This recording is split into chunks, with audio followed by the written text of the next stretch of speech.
I'm very, very excited dahil matagal ko nang gusto gawin ang theater. Nanonood ako before, yung mga Miss Saigon. Gusto ko lang maiba. Gusto ko ma-challenge. Nag-audition po ako for this. I'm very happy na nakuha ako at nagtiwala sila sa akin para gawin ko malaking project. Little Mermaid serves as a reunion project for the two friends after Rachel Ann transferred to another network more than a year ago. Parang matagal na sa ata pa isang taong mahigit na. Nakakatuwa rin dahil bilang yung first time ko sa theater, siya rin, first time din niya. Kami na lang magkasama, so komportable kami sa isa't isa. So, kahit pa paano yung kaba, nabawasan dahil kumbaga kampante na sa isa't isa.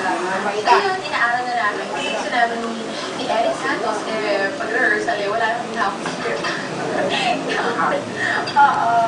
Mas nakaka-lessen ng nervousness, nakaka-lessen ng takot. Kasi I know Rachel Ann, it's her first time